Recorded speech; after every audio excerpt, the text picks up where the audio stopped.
ബ്രാഹ്മണരോട് ദാസഭാവം, അവർക്ക് വേണ്ട സൗകര്യങ്ങൾ ചെയ്യാനുള്ളൊരു മനസ്ഥിതി, ഐശ്വര്യം, ഈശ്വരഭാവം, ക്ഷത്രപ്രകൃതയസ്ത്വിമാ. നമുക്കിപ്പോൾ ആശ്രമങ്ങളിൽ കുറച്ച് ബ്രഹ്മചാരികളോ അല്ലെങ്കിൽ അന്തേവാസികളെയോ എടുക്കാൻ ഉദ്ദേശിക്കുന്നുണ്ടെന്ന് വയ്ക്കുക. അതിനൊരു ഇൻ്റർവ്യൂ നടത്തുകയാണെങ്കിൽ എങ്ങനെയാണ് ഇൻ്റർവ്യൂ നടത്തേണ്ടതെന്ന് അറിയോ? ഇത് വെച്ചുകൊണ്ട് അവർക്കൊരു ചോദ്യാവലി കൊടുക്കുക. ആ ചോദ്യാവലി കൊണ്ട് അവരെ കൊണ്ട് പറയിപ്പിക്കണം, നിങ്ങൾ ഉദ്ദേശിക്കുന്ന തത്വങ്ങളും മൂല്യങ്ങളും എന്താ? നിങ്ങൾ ആഗ്രഹങ്ങൾ അനവധി പെരുക്കി വർദ്ധിപ്പിക്കുന്നതാണോ നിങ്ങൾക്കിഷ്ടം? അതോ ആഗ്രഹങ്ങൾ ഇല്ലാതെയാക്കി ഉള്ളിൽ തന്നെ സന്തോഷം കവർന്നെടുക്കുന്നതോ? എന്നിങ്ങനെയുള്ള ചോദ്യങ്ങൾ കൊടുത്ത് ആ ചോദ്യങ്ങൾക്ക് ഉത്തരം കിട്ടി അതിന് ശേഷമാണ് നമ്മൾ തിരഞ്ഞെടുക്കണമെന്നുണ്ടെങ്കിൽ ഒരു പക്ഷേ നല്ല ബ്രഹ്മചാരികളെ നമുക്ക് കിട്ടിയെന്ന് വരാം. അതുമാതിരി നമ്മുടെ മിലിറ്ററിയിൽ, പോലീസിലൊക്കെ സെലക്ഷൻ നടത്തുമ്പോൾ നിങ്ങൾ എന്തു വേണം? ഈ ലക്ഷണങ്ങളൊക്കെ വച്ച് ഒരു ചോദ്യാവലി ഉണ്ടാക്കി അവരോട് ചോദിക്കണം. അപ്പോൾ അവർ മറുപടി പറയുന്നതിൽ നിന്ന് നമുക്ക് മനസ്സിലാക്കാം അവർക്ക് ബലമുള്ളവരാണോ, വീര്യമുള്ളവരാണോ, പേടിച്ചോടുന്നവരാണോ, സഹനശക്തിയുണ്ടോ, കള്ളന്മാരെ കണ്ടാൽ പേടിക്കോ, എന്താണെന്നുള്ളതൊക്കെ ആലോചിച്ച് മനസ്സിലാക്കാം. അപ്പോൾ ഇങ്ങനെയുള്ള മനോഘടനയുള്ളവരെയാണ് നമുക്ക് ആവശ്യം. ഇപ്പോൾ മിലിറ്ററിക്കാരെങ്ങനത്തെവരാവണം? നല്ല ശൗര്യം, തേജോ, ധൃതിർദാക്ഷ്യം, യുദ്ധേ ചാപ്യപലായനം. ഇത് ഭഗവത്ഗീതയിൽ കൃഷ്ണൻ പറയുകയാണ്. ദാനം ഈശ്വരഭാവശ്ച ക്ഷാത്രം കർമ്മസ്വഭാവജം. ഭഗവത്ഗീതയിൽ പറയണതാ. ഇവിടെ പറഞ്ഞത് തേജോബലം, ധൃതിശൗര്യം, തിതിക്ഷൗദാര്യമുദ്യമ എന്നൊക്കെയാണ്. അവിടെ നോക്കൂ, ശൗര്യം, തേജോ, ധൃതി എന്ന് പറഞ്ഞാൽ വിൽ പവർ, ഇച്ഛാശക്തി. ദാക്ഷ്യം, ദാക്ഷ്യം എന്നുള്ള വാക്കിനർത്ഥം നല്ല സാമർഥ്യം വേണം ഓരോ കാര്യം നേടിയെടുക്കാൻ. രാത്രി കഷ്ടപ്പെട്ട് പോകണമെങ്കിൽ പോകേണ്ടി വരും. ഇപ്പം നമ്മുടെ അതിർത്തികളിൽ ജോലി ചെയ്യുന്ന പല അതിർത്തി സേനകളൊക്കെ ഉണ്ട്. അവർക്ക് നമ്മുടെ അയൽ രാജ്യത്തിലേക്ക് കിടക്കേണ്ടി വരും. കിടന്നിട്ട് എങ്ങാനും കണ്ടുപിടിച്ചു കഴിഞ്ഞാൽ മരണപ്പെട്ടു പോവും. അപ്പോൾ അവിടെ കിടക്കും വേണം, അവിടുത്തെ കാര്യങ്ങൾ അറിയും വേണം, മടങ്ങി വരും വേണം. അതിൻ്റെ ഉള്ളിൽ അവരുടെ കയ്യിലുള്ളത് എന്താ? അല്പസ്വല്പം ചില ബിസ്ക്കറ്റ്, ഇത്തിരി വെള്ളം മാത്രമേ കയ്യിലുണ്ടാവുള്ളൂ. അത് കുടിച്ചുകൊണ്ട് രാജ്യസ്നേഹത്തോടു കൂടി അവിടെ പോകണം. ഇതിനൊക്കെ അവരെ സഹായിക്കുന്നത് അവരുടെ മനോബലമാണ്, ആ മനസ്സിൻ്റെ ധൈര്യമാണ്. ഞാൻ ആരോടോ സംസാരിച്ചുകൊണ്ടിരുന്നപ്പോൾ അദ്ദേഹം പറയുക, നമ്മുടെ താജ് ഹോട്ടലിൽ ബോംബെയിൽ യുദ്ധം നടന്നുവല്ലോ, ആ യുദ്ധത്തിൽ അവർക്ക് കയ്യിൽ ഏതാണ്ട് കുറച്ച് ബിസ്ക്കറ്റ് മാത്രമേ ഉള്ളൂ. ഒരു ബോട്ടിലോ 2 ബോട്ടിലോ വെള്ളം ഉണ്ടാവും. എപ്പോൾ നോക്കിയാലും കൈ റിവോൾവറാണ്. അതിൻ്റെ ഇടയിൽ പോക്കറ്റിൽ കൈയിട്ടിട്ട് 4 ബിസ്ക്കറ്റ് തിന്നും ചെയ്യും, 2 വെള്ളവും കുടിക്കും, കൈ ഇങ്ങനെ വെച്ചുകൊണ്ടിരിക്കും. മൂത്രം ഒഴിക്കുന്നുണ്ടെങ്കിൽ അത് അവിടെ തന്നെയാണ് നടക്കുക. അങ്ങനെ 2 ദിവസം 3 ദിവസമൊക്കെ അവിടെ ഇരിക്കേണ്ടി വരും അവർക്ക്. ഈ കമാൻഡോസ് അങ്ങനെയുള്ളവരാണ്. അവർ ഉപായപ്പെട്ടവരാണെന്ന് വിചാരിക്കരുത്. അവരെ പിടിച്ചു നിർത്തുന്നത് മുഴുവനും ശൗര്യം, തേജോ, ധൃതി, ദാക്ഷ്യം, യുദ്ധേ ചാപ്യപലായനം. മറ്റുള്ളവരുടെ കയ്യിലും തോക്കും വെടിയൊക്കെ ഉണ്ടാവുമല്ലോ, അത് കണ്ട് പേടിക്കാൻ പറ്റുമോ? ആ മുറിയിൽ ആളുണ്ടോയെന്ന് നോക്കാൻ ചെല്ലുമ്പോൾ തന്നെ തലയിലൊരു ഉണ്ട വന്ന് തറച്ചു എന്ന് വരാം. ഇങ്ങോട്ട് തറയ്ക്കുന്നതിന് മുമ്പ് അങ്ങോട്ട് തറപ്പിക്കണം, അതാണല്ലോ അവരുടെ ഉദ്ദേശം. അപ്പോൾ ഇങ്ങനെയുള്ളത് മനുഷ്യരിൽ അന്തർഗതമായി കിടക്കുന്ന വാസനാബലം, ആ മനസ്സിൻ്റെ ഓരോരോ തരത്തിലുള്ള ശൗര്യ പരാക്രമ പ്രേരണകളാണ്. അതിസൂക്ഷ്മമായിരിക്കുന്ന ചില തരംഗങ്ങളാണിത്. യുദ്ധേ ചാപ്യപലായനം. ഒരു യുദ്ധത്തിൽ ചെന്ന് പെട്ടാൽ പേടിച്ചോടുക എന്നൊരു ചോദ്യം വരരുത്. ദാനം ഈശ്വരഭാവശ്ച. ആർക്ക് എന്ത് വേണമെങ്കിലും കൊടുക്കാൻ തയ്യാറാവണം. രാജാവ് ഗിഫ്റ്റ് ചെയ്തിട്ടുള്ള പല ഭൂമികളും ഈ കൊച്ചി രാജ്യത്തിൽ പഴയ കാലത്തുണ്ട്, അതുമാതിരി തിരുവിതാംകൂറിലും. ഈശ്വരഭാവശ്ച, പരമാധികാരമുള്ളവനാണ് രാജാവ്. തൻ്റെ പരമാധികാരത്തിനെ പറ്റി നല്ല ബോധം വേണം, സാർവഭൗമത്വം. ക്ഷാത്രം കർമ്മസ്വഭാവജം, അതാണ് ക്ഷത്രിയൻ്റേതായ കർമ്മം. അപ്പോൾ ഇപ്പോൾ നാം പ്രതിപാദിക്കുന്നത് എന്താ? മനസ്സിൻ്റെ ഘടനാവിശേഷമാണ്. അതിൽ എത്ര വൈവിധ്യമുണ്ട് എന്നുള്ളത് നോക്കി മനസ്സിലാക്കുന്നു കാര്യങ്ങൾ അറിയാൻ വേണ്ടി. ആസ്തിക്യം ദാനനിഷ്ഠാച അദംഭോ ബ്രഹ്മസേവനം അതുഷ്ടിരർത്ഥോപജയൈ വൈശ്യപ്രകൃതയസ്ത്വിമാഹ. വൈശ്യന്മാരുടെ കാര്യമാണ് ഇനി പറയുന്നത്. എന്താ? ആസ്തിക്യം, നല്ല ഈശ്വരവിശ്വാസം, ശാസ്ത്രത്തിനോട് നല്ല ബഹുമാനം. ഏത് കച്ചവടക്കാർക്കും പണമാണല്ലോ അവർ കയ്യിൽ ആളുന്നത്. ഇപ്പോൾ കപ്പലിലൊക്കെ സാധനം കൊണ്ടുവരുന്നുണ്ടാവും, അവർക്ക് ഈശ്വരവിശ്വാസം ഇല്ലെങ്കിൽ കിടന്നുറങ്ങാൻ പറ്റില്ല. ലക്ഷക്കണക്കിനും കോടിക്കണക്കിനും അവരുടെ മുതൽ മുടങ്ങിയിട്ട് വെള്ളത്തിൽ സഞ്ചരിക്കുകയാണ് ആ സാധനം കപ്പലിൽ. അപ്പോൾ അത് വേണ്ടതുപോലെ വന്ന് എത്തണം എന്നുള്ളൊരു വിചാരം അവർക്ക് ഉണ്ടാവുമല്ലോ. അപ്പോൾ ആസ്തിക്യബോധം ഉള്ളവരാവും അവർ, ആസ്തിക്യമുള്ളവരാവും. ദാനനിഷ്ഠാച, അവർക്ക് കിട്ടുന്ന പണം മുഴുവനും സമാജത്തിൽ നിന്നാണ് അവർക്ക് കിട്ടുന്നത്. അവരുടെ സാധനങ്ങൾ മുഴുവൻ മേടിക്കുന്നത് സമാജാംഗങ്ങളാണ്. അപ്പോൾ അവർക്ക് സമാജത്തിനോടൊരു പ്രത്യേക കടപ്പാടുണ്ടാവണം. അത് കാരണം ദാനം അവർക്ക് പ്രധാനപ്പെട്ട ഒരു ഭാഗമാണ്. ദാനനിഷ്ഠാച അദംഭോ ബ്രഹ്മസേവനം.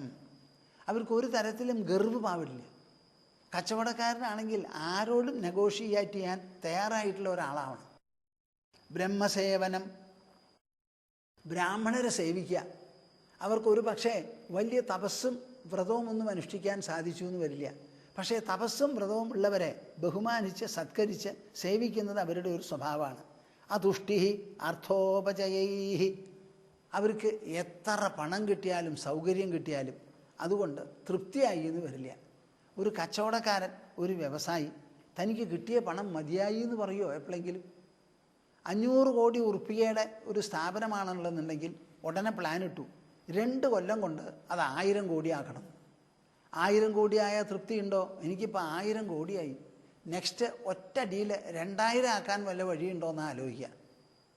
അപ്പം അത് വളർച്ചയാണ് അദ്ദേഹത്തിൻ്റെ സ്വഭാവം, മുരടിച്ചു പോകലല്ല. അതുഷ്ടി അർത്ഥോപചയൈ വൈശ്യപ്രകൃതയസ്ത്വിമാഹ. വൈശ്യപ്രകൃതിയുള്ളവരുടെ സ്വഭാവമാണ് ഇത് മുഴുവനും. അപ്പോൾ ഇതൊക്കെ നമുക്ക് കാണാൻ പറ്റാത്ത മനസ്സിൻ്റെ പ്രേരണകളും ഉള്ളൊഴുക്കുകളുമാണിത്. അതുകൊണ്ടാണ് ഇതിനെ ശാസ്ത്രം വിവരിച്ച് പറഞ്ഞു തരുന്നത്. ആ ഉള്ളൊഴുക്കുകൾ പുറത്തേക്ക് എങ്ങനെ പ്രകടമാവുന്നു എന്നുള്ളതാണ് പിന്നെ ഒരു ചോദ്യം. ഈ വൈശ്യവൃത്തിയെപ്പറ്റി ഭഗവത്ഗീതയിൽ ഇത്രയൊന്നും പറഞ്ഞിട്ടില്ല കൃഷ്ണൻ. എന്താ പറഞ്ഞിരിക്കണേ? കൃഷി ഗൗരക്ഷ്യ വാണിജ്യം വൈശ്യകർമ്മ സ്വഭാവജം. ഒരു പക്ഷേ കൃഷ്ണൻ തിരക്കിലായിരുന്നിരിക്കാം അപ്പോൾ അർജുനനോട് സംസാരിക്കുമ്പോൾ. വേഗം കഴിയണമല്ലോ, അർജുനെ എണീപ്പിക്കണമല്ലോ. ഇപ്പോൾ ഇവിടെ സമയമുണ്ട് ധാരാളം. അതുകൊണ്ട് ഇത് 24 അധ്യായ, ഭഗവത്ഗീതയിൽ 18 ഉള്ളൂ. അപ്പോൾ ഗൗരക്ഷ്യ വാണിജ്യം വൈശ്യകർമ്മ സ്വഭാവജം. ഗോക്കളെ രക്ഷിക്കുക, വാണിജ്യം കച്ചവടം കൊണ്ടു നടക്കുക, ഇത് മാത്രമാണെന്ന്. കേരളത്തിനെ സംബന്ധിച്ചിടത്തോളം ഇവിടെ വാസ്തവത്തിൽ വൈശ്യന്മാർ എന്ന് പറഞ്ഞൊരു വിഭാഗം തന്നെയില്ല. ക്ഷത്രിയന്മാർ എണ്ണാൻ മാത്രമേ ഉള്ളൂ ഇവിടെ. ബ്രാഹ്മണരാണ് ഒരു നിലയ്ക്ക് ഇവിടെ ഉള്ളത്. അത് കഴിഞ്ഞാൽ പിന്നെയുള്ളവർക്കൊന്നും ഇവിടെ ഇല്ല. വൈദികമായിട്ടുള്ള ഒരു ഇതും കൊടുത്തിട്ടില്ല അവിടെ. അങ്ങനെയാണ് കേരളത്തിൻ്റെ ഘടന. ശുശ്രൂഷണം ദ്വിജഗവാം ദേവാനാം ചാപ്യപായയ തത്ര ലബ്ധേന സന്തോഷഃ ശൂദ്രപ്രകൃതയസ്ത്വിമാഃ. ശൂദ്രന്മാർ, അതാണല്ലോ ഇനി 4ാമത്തെ കൂട്ടർ. അവരായിരിക്കും എണ്ണം കൊണ്ട് കൂടുതൽ ഏത് സമുദായത്തിലും. ധാരാളം ജനങ്ങൾ ലക്ഷോപലക്ഷം ഉണ്ടാവാം. അവരുടെ ഉദ്ദേശം എന്താ? ശുശ്രൂഷണം ദ്വിജഗവാം. പശുക്കളെയും ദ്വിജന്മാരെയും ശുശ്രൂഷിക്കുക. ആരാ ഈ ദ്വിജന്മാർ? 2 ജന്മമുള്ളവർ. എന്താ 2ാമത്തെ ജന്മം? ഉപനയനം കൊണ്ട് കിട്ടുന്നതാണ്, വേദാധ്യയനം കൊണ്ട് കിട്ടുന്നതാണ് 2ാമത്തെ ജന്മം. അത് ബ്രാഹ്മണനും ക്ഷത്രിയനും വൈശ്യനുമുള്ളതാണ്.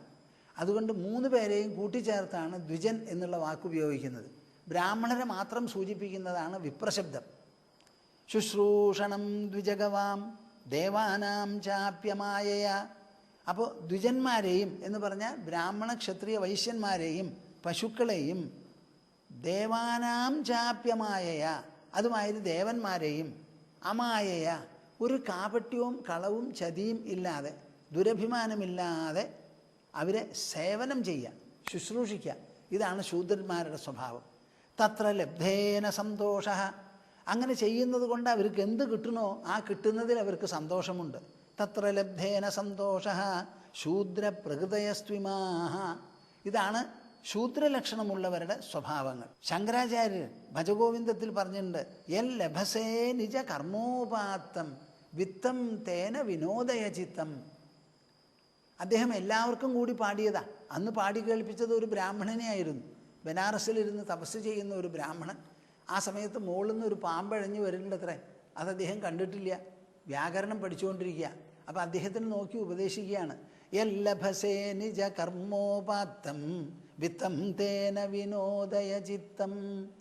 അവനവൻ ചെയ്യുന്നതായ പ്രവൃത്തികൾ എന്തോ ആ പ്രവൃത്തികളിൽ നിന്ന് കിട്ടുന്ന ഫലം, റെമ്യൂണറേഷൻ, ധനം എന്തോ, അതുകൊണ്ട് സന്തോഷിക്കണമെന്ന്. ശൂദ്രന്മാരങ്ങനെയുള്ളവരാണത്രേ. അവർ ബാക്കിയുള്ളവരെ എല്ലാവരെയും ശുശ്രൂഷിക്കും, സേവനം ചെയ്യും.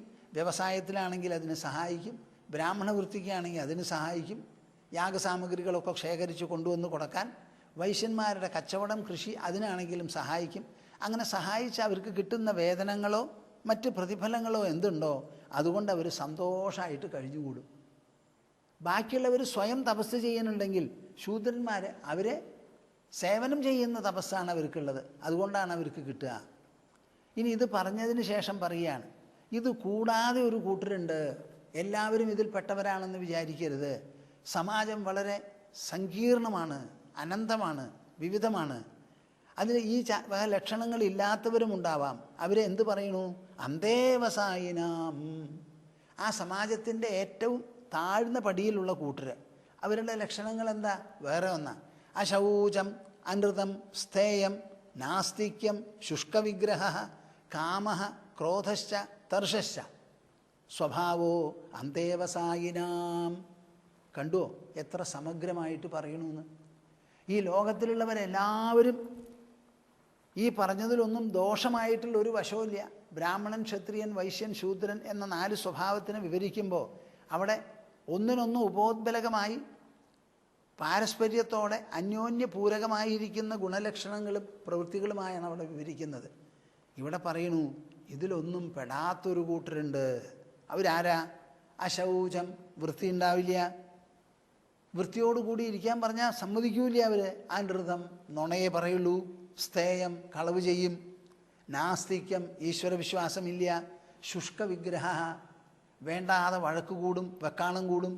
കാമ, ക്രോധ, തർഷ, കാമം അനാവശ്യമായിട്ടുള്ള ആഗ്രഹം, ആശ. ക്രോധം വേണ്ടാത്ത വിദ്വേഷം. തർഷശ്ച സ്വഭാവോ അന്തേവസായിനാം. ഇതാണ് ഒടുവിലത്തെ തട്ടിൽ നിൽക്കുന്നതായ മനുഷ്യരുടെ ലക്ഷണം. ഇത് ഭഗവത്ഗീതയിൽ പറഞ്ഞിട്ടില്ല. ഈ ഒരു ഭാഗം ഭഗവത്ഗീതയിൽ പറഞ്ഞിട്ടില്ല. അഹിംസ പക്ഷെ പറഞ്ഞിട്ടുണ്ട്, ഇല്ല എന്ന് പറഞ്ഞുകൂടാ. ദൈവാസുര സമ്പദ് വിഭാഗ യോഗത്തിൽ ആ അസുര സമ്പത്തിനെ കുറിച്ച് പറയുമ്പോൾ ഇതൊക്കെ അവിടെ പറഞ്ഞിട്ടുണ്ട്, ബാക്കിയുള്ളതിൽ പറഞ്ഞിട്ടില്ല.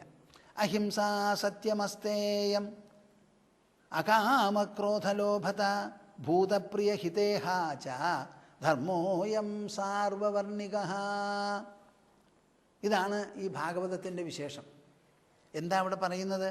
ഇങ്ങനെ ബ്രാഹ്മണർക്കും ക്ഷത്രിയർക്കും വൈശ്യന്മാർക്കും ശൂദ്രന്മാർക്കും പ്രത്യേകമായിരിക്കുന്ന ഗുണലക്ഷണങ്ങൾ, കർമ്മശീലങ്ങൾ ഒക്കെ പറഞ്ഞുല്ലോ. ഇനി ഒരു കാര്യം നിങ്ങൾ മനസ്സിലാക്കണം. ഏത് വർണ്ണത്തിൽ പെട്ടുവോ പെട്ടില്ലേ, എല്ലാവർക്കും ഒരുപോലെ ബാധകമാകുന്ന എത്തിക്കൽ വാല്യൂസാണ് പറയുന്നത്.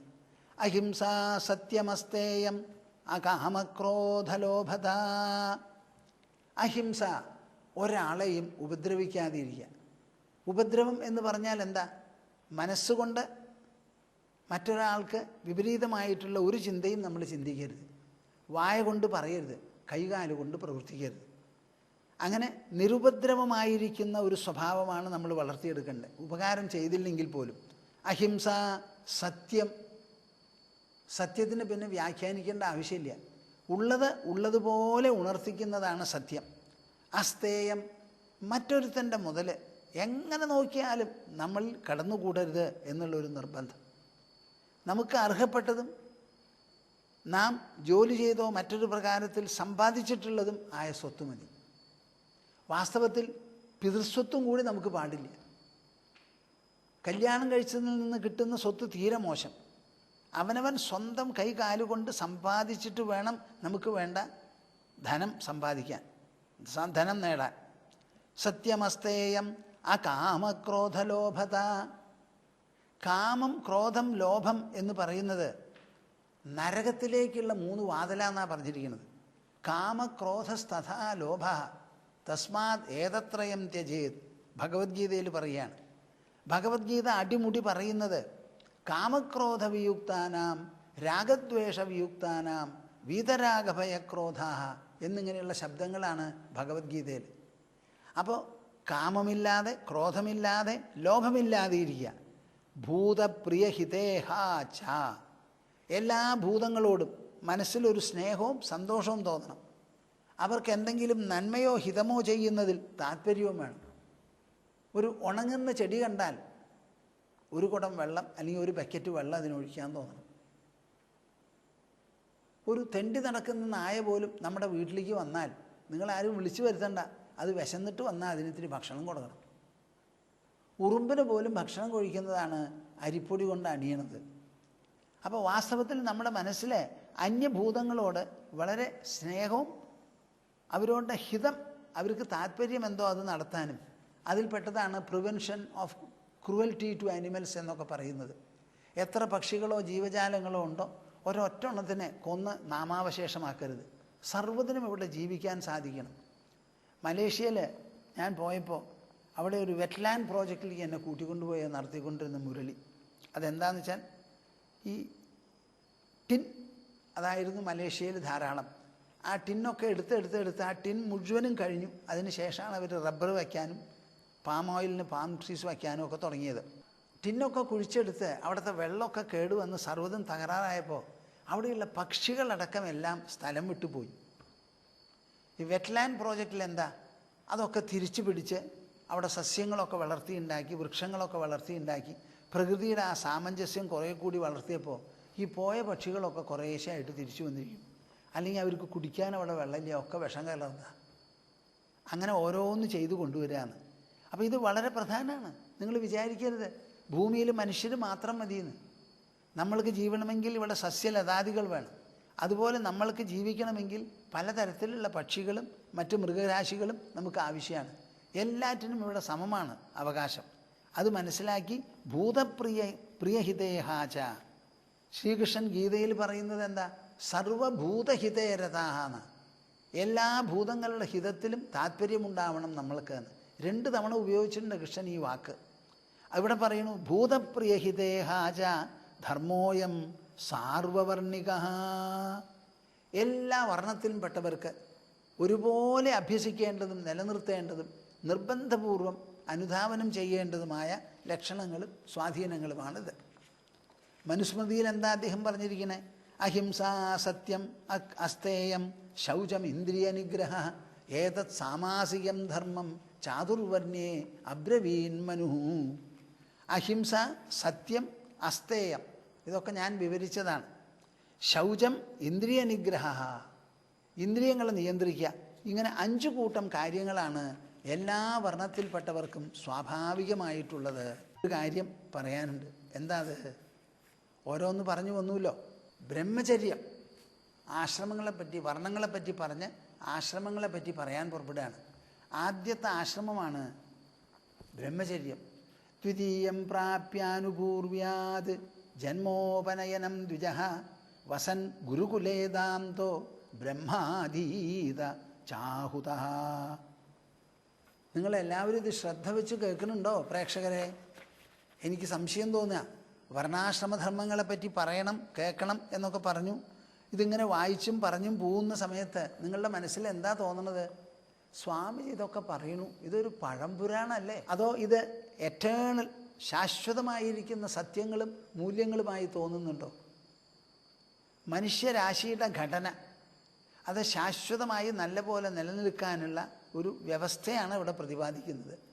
ഈ വ്യവസ്ഥ തെറ്റിച്ചാൽ മനുഷ്യരാശിക്ക് ഗുണവും ക്വാളിറ്റിയും കുറയും എന്നുള്ളത് തീർച്ചയാണ്. ഇതേ പടിക്ക് ഇത് ഇന്നും നിലനിൽക്കുന്നുണ്ട്. പക്ഷേ ആ നിലനിർത്തുന്നവരിൽ അംഗസംഖ്യ കുറച്ച് കുറയും. എനിക്കിത് ഓരോന്നും വായിക്കുമ്പോൾ എൻ്റെ മനസ്സിലുള്ള ഭാവനകളും വിചാരങ്ങളും വികാരങ്ങളും ഞാൻ എങ്ങനെയാണ് നിങ്ങളെ പറഞ്ഞ് മനസ്സിലാക്കുക? ഇപ്പോൾ ഈ ടെലികാസ്റ്റിന് വേണ്ടി ഞാനിത് പ്രത്യേകം താല്പര്യത്തോടു കൂടി എടുത്ത് വായിച്ച് നിങ്ങളോട് പറയുന്നുണ്ട്. അപ്പോൾ എനിക്ക് ആ ഭാരതം എന്ന് പറയുന്ന പുണ്യഭൂമിയിൽ ആ ഭാരത ജനതയുണ്ടല്ലോ, ആ ജനതയുടെ ചിന്താഗതി പഴയ കാലം മുതൽക്ക് തന്നെ, ഏത് കാലം? അനാദികാലം മുതൽക്ക് ഗംഗാനദീ തടങ്ങളിൽ അവർ പാർപ്പിടം ഉറപ്പിച്ച കാലം മുതൽക്ക് കണ്ടുപിടിച്ച സനാതന ധർമ്മങ്ങൾ, മൂല്യങ്ങൾ, ഇതെപ്പോഴാണ്? പ്രീ ഹിസ്റ്റോറിക്, ചരിത്രാതീത കാലം മുതൽക്കാണ്. എത്രയോ സഹസ്രാബ്ദങ്ങൾ മുൻപ് ഉടലെടുത്തതാണ്. അന്ന് മുതൽക്ക് ഇന്നേ വരെ ഒരു തലമുറ മറ്റൊരു തലമുറ പകർന്നു കൊടുത്തു. ആ തലമുറ ഇനിയൊരു തലമുറയ്ക്ക് പകർന്നു കൊടുത്തു. അങ്ങനെ എത്ര തലമുറ കഴിഞ്ഞിട്ടാണ് ഇപ്പം നമ്മുടെ തലമുറ? ഇന്നും ഇത് പറയാനും കേൾക്കാനും നിങ്ങളും ഞാനും ഉണ്ടല്ലോ. അതെങ്ങനെയാണ് സംഭവിക്കണത്? നിങ്ങളൊന്ന് പറയൂ. എല്ലാവരും പറയണു മുക്തി സുധാകരൻ കേൾക്കണത് വളരെ നല്ലതാണ്. എന്താ ഈ മുക്തി സുധാകരത്തിൽ പറയുന്നത്? മനുഷ്യ ജീവിതത്തെയും ജീവിതത്തെ സംബന്ധിക്കുന്ന കാര്യങ്ങൾ.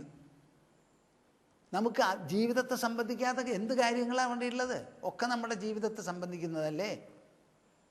ഇപ്പം നമ്മുടെ സർക്കാർ കുലുങ്ങിക്കൊണ്ടിരിക്കുക. ഒരു സദ്ഭരണം കാഴ്ചവെക്കാൻ അവർക്ക് സാധിക്കുന്നില്ല. അതിനുള്ള കാരണം എന്താ? പ്രജകളിൽ മൂല്യങ്ങൾ പോയി. സത്യം എന്ന് പറയുന്നതില്ല, വ്യവസ്ഥ എന്ന് പറയുന്നതില്ല. അസ്തേയം എന്നുള്ള വാക്കിനർത്ഥം എന്താ? പ്രജകളുടെ സ്വത്ത് മന്ത്രിമാരെടുക്കരുത്, വേറെ ഒരാളെടുക്കരുത്. അത് എടുത്തു എന്നാണല്ലോ ഇപ്പോൾ ആക്ഷേപം. ജനങ്ങളുടെ പണം, അവരുടെ നികുതി പണം അവർക്ക് കിട്ടേണ്ടത് അവർക്ക് കൊടുക്കാതെ മോഷ്ടിച്ചു എന്നാണല്ലോ ഇപ്പോഴത്തെ ചർച്ച. ഈ സ്കാം എന്ന് പറഞ്ഞാൽ അതാണല്ലോ. എന്താ അതിന് കാരണം? മൂല്യങ്ങളില്ലായ. മനുഷ്യൻ സന്തോഷം കിട്ടുന്നത് എവിടെ നിന്നാണെന്ന് മനസ്സിലാക്കണം. നമ്മുടെ വിദ്യാഭ്യാസ പദ്ധതി വരെ മാറ്റണം. എന്താണ് ശരിയായിട്ടുള്ള വിദ്യാഭ്യാസം? മൂല്യങ്ങളില്ലാതെ ഒരു വിദ്യാഭ്യാസം ഉണ്ടായിട്ട് എന്താ കാര്യം? ഒരാൾ കെമിസ്ട്രി പഠിച്ചു, ആ കെമിസ്ട്രി പഠിച്ചവൻ മുഴുവൻ കക്കുകയുള്ളൂ എന്ന് വെച്ചാൽ കെമിസ്ട്രി പഠിപ്പ് കൊണ്ട് കാര്യമുണ്ടോ? കെമിസ്ട്രി എന്ന് പറയുന്നത് കക്കാന? ഫിസിക്സും മാത്തമാറ്റിക്സും കക്കാനുള്ളതാണോ? അപ്പം അവിടെ മൂല്യങ്ങൾക്ക് പ്രാധാന്യം കൊടുക്കാതെ പറ്റില്ല. ബ്രഹ്മചര്യത്തെ പറ്റി പറയാണ്. ദ്വിതീയം പ്രാപ്യാനുപൂർവ്യാത് ജന്മോപനയനം ദ്വിജഃ വസൻ ഗുരുകുലേദാന്തോ ബ്രഹ്മാധീത ചാഹുത. ബ്രഹ്മചര്യം, ഗാർഹസ്ഥ്യം, വാനപ്രസ്ഥം, സന്യാസം എന്ന് 4 ആശ്രമമാണ്. ഈ ബ്രഹ്മചര്യം എന്ന് പറയുന്നത് എപ്പോഴാണ് തുടങ്ങുക? നിങ്ങൾ ആലോചിച്ചിട്ടുണ്ടോ അതിനെ പറ്റിയിട്ട്? ഇന്നിപ്പോൾ ഒരു കുട്ടിയെ വിദ്യാഭ്യാസത്തിന് പറഞ്ഞയക്കണത് എപ്പോഴാണ്? ഇപ്പം ഞാൻ പഠിക്കുന്ന സമയത്ത് 5 വയസ്സ് തികഞ്ഞാലേ സ്കൂളിലേക്ക് പോകാൻ പാടുള്ളൂ എന്നായിരുന്നു നിയമം. അപ്പോൾ 5 വയസ്സ് തികഞ്ഞിട്ടാണോ 1-ാം ക്ലാസ്സിലേക്ക് പോവുക. ഞാൻ പഠിച്ചത് മലയാളം സ്കൂളിലാണ്. അപ്പോൾ 1 മുതൽ 4 വരെ പ്രൈമറി ക്ലാസ്സിൽ പഠിച്ചപ്പോൾ ഇംഗ്ലീഷൊന്നും അറിയില്ല. അപ്പോൾ 5-ാം ക്ലാസ്സിലേക്ക് പോയാൽ ഇംഗ്ലീഷ് തുടങ്ങണം. അപ്പോൾ ഞങ്ങൾ മലയാളം സ്റ്റുഡൻസിനെയൊക്കെ ഒരു 4.5 ക്ലാസ്സിൽ കൊണ്ട് അഡ്മിറ്റ് ചെയ്തു. എന്നിട്ട് 4.5 ക്ലാസ്സിൽ ഇംഗ്ലീഷ് ABCD ഒക്കെ പഠിച്ചിട്ടാണ് പിന്നെ 5ലേക്ക് പോയത്. അപ്പോൾ 10 കൊല്ലമല്ല ഞങ്ങളുടെ പഠിപ്പായിരുന്നു, 11 കൊല്ലമായിരുന്നു. അന്നത്തെ സ്ഥിതി അതാണ്. ഇന്നിപ്പോൾ കാര്യങ്ങൾ മാറിക്കാണും. അന്ന് ഞങ്ങളൊക്കെ വളരെ നടന്ന് 9 വയസ്സിൽ ഞാൻ 5 കിലോമീറ്റർ പോകാനും 5 കിലോമീറ്റർ വരാനും നടന്ന് പഠിച്ചുകൊണ്ടിരുന്ന കുട്ടിയാണ്. ഞാൻ കുട്ടിക്കാലത്ത് പഠിക്കുന്ന സമയത്ത് ഇന്നലെ ആശ്രമത്തിൽ ഒരു സംസാര വിഷയമായി. അപ്പോൾ ഞാൻ പറഞ്ഞു, ഞാൻ സ്കൂളിൽ പഠിക്കുന്ന കാലത്ത് ഓലക്കൊടയും കൊണ്ടാണ് പോയിക്കൊണ്ടിരുന്നതെന്ന്. ഓലക്കൊട അതിങ്ങനെ വട്ടത്തിൽ അത് മടക്കാനൊന്നും പറ്റില്ല. അത് താഴത്ത് ഒരേ സ്ഥലത്ത് വെച്ചാൽ നനഞ്ഞ് കുതിർന്ന് അതിൻ്റെ വക്ക് വരെ പോകും. കുടുംബത്ത് വന്നാൽ അത് ഞങ്ങൾ കെട്ടിഞ്ഞാത്തും. അങ്ങനെ പഠിച്ചു. അപ്പോൾ എപ്പോഴാണ് ഈ പഠിപ്പ് തുടങ്ങുന്നത്? ഇന്നത്തെ കാലത്ത് പറയണ കേൾക്കണു 6 വർഷം കഴിഞ്ഞിട്ടാണ് പഠിപ്പ് വന്നത്. ഇപ്പം മലേഷ്യയിൽ ചെന്നപ്പോൾ പറയുകയാണ് 6 കൊല്ലം കംപ്ലീറ്റ് ചെയ്തിട്ടാണ് പഠിപ്പ് വന്നത്. അപ്പോൾ 6 കൊല്ലം വരെയോ എന്നൊരു ചോദ്യമുണ്ട്. നമ്മുടെ ശാസ്ത്രങ്ങൾ അവിടെ മൂളിയ മൗനാണോ? അല്ല. നമുക്ക് പല കാര്യങ്ങളും ഉണ്ട്. ഒരാൾ ബ്രഹ്മചാരി ആവണത് എപ്പോഴാണ്? ഉപനയന കർമ്മത്തിലാണ്. ആ ഉപനയനം കിട്ടുന്നതോടുകൂടി ഇവിടെ പറഞ്ഞിരിക്കുന്നത് ദ്വിതീയം ജന്മ, 2ാമത്തെ ജന്മമാണ് ഈ ഉപനയനം. അച്ഛൻ ശാസ്ത്രോചിതമായി വൈദിക ക്രമം അനുസരിച്ച് ഒരു പുരോഹിതൻ്റെ സാന്നിധ്യത്തിൽ ഗായത്രി ഉപദേശിച്ചു കൊടുക്കുക മകന്. അതാണ് ഈ ഉപനയനം എന്ന് പറയുന്ന കർമ്മം. അത് നടക്കണത് എപ്പോഴാണ്? മിക്കവാറും പഴയ കാലത്ത് ഒരു 7 വയസ്സ് അതിനു മുമ്പ് നടത്തുന്നത്. അപ്പോൾ 7 വയസ്സ് വരെയുള്ള കർമ്മങ്ങളൊന്നുമില്ലേ എന്നൊരു ചോദ്യം വരുന്നു. ഇവിടെ ഒരു ശബ്ദമുണ്ട്. എന്ത്? ദ്വിതീയം പ്രാപ്യ ആനുപൂർവ്യാത്.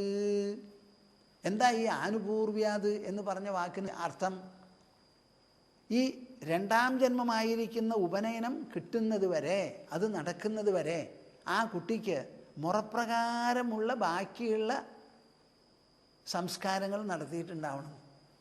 അപ്പം നമ്മുടെ സംസ്കാരം എവിടുന്നാണ് തുടങ്ങണേ? നിങ്ങൾ ആരെങ്കിലും ആലോചിച്ചിട്ടുണ്ടോ? എല്ലാവരും ധർമ്മം അറിയാൻ ഇഷ്ടപ്പെടുന്നു. എന്താണ് ഈ ധർമ്മം? ഇത് എവിടുന്നാണ് തുടങ്ങുക? ഒരു കുട്ടി ജനിച്ചതിന് ശേഷം, പ്രായമൂപ്പ് വന്നതിന് ശേഷമാണോ? അതോ പഠിക്കാൻ തുടങ്ങിയതിന് ശേഷമോ? എപ്പോഴാണ്?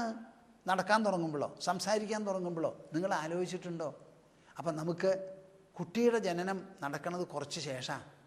ആ ജന്മത്തിന് കാരണഭൂതമായിരിക്കുന്ന അച്ഛനമ്മമാർ, ആ അച്ഛനമ്മമാർ ഒരു കുട്ടിയുടെ ജനനത്തിൽ ആദ്യമായിട്ട് എടുത്ത് കാലുവയ്ക്കുന്നത് എപ്പോഴാണ്?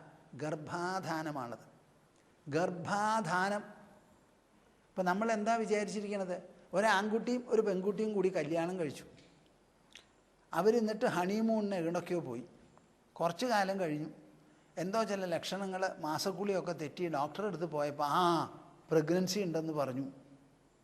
ഇതാണോ ശരി? വാസ്തവത്തിൽ ഒരു കുട്ടി ഉണ്ടാവുക എന്ന് പറഞ്ഞാൽ പുതിയ ഒരു തലമുറയെ തൊടുത്തുവിടുക എന്ന അർത്ഥം. ബ്രഹ്മാവ് എങ്ങനെ രചിക്കുന്നുവോ അതേപോലെ നിങ്ങളൊരു ബ്രഹ്മാവാണ് ഒരു കുട്ടിക്ക്. ആ കുട്ടി ജനിച്ചു കഴിഞ്ഞാൽ ആ കുട്ടിക്കും കുട്ടികളുണ്ടാവും, ആ കുട്ടികൾക്കും കുട്ടികളുണ്ടാവും. ആ തലമുറകൾ ഭൂമി ഉള്ളിടത്തോളം കാലം ഒരു പക്ഷേ ജീവിച്ചു എന്ന് വരും.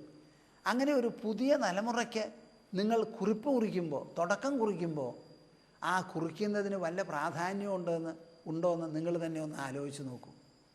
നിങ്ങളുടെ മനസ്സ് അത് പ്രതിഫലിപ്പിക്കുന്നുണ്ടോ? ഉണ്ടെങ്കിൽ അതിനനുസരിച്ച് നിങ്ങൾ എന്ത് ചെയ്തു?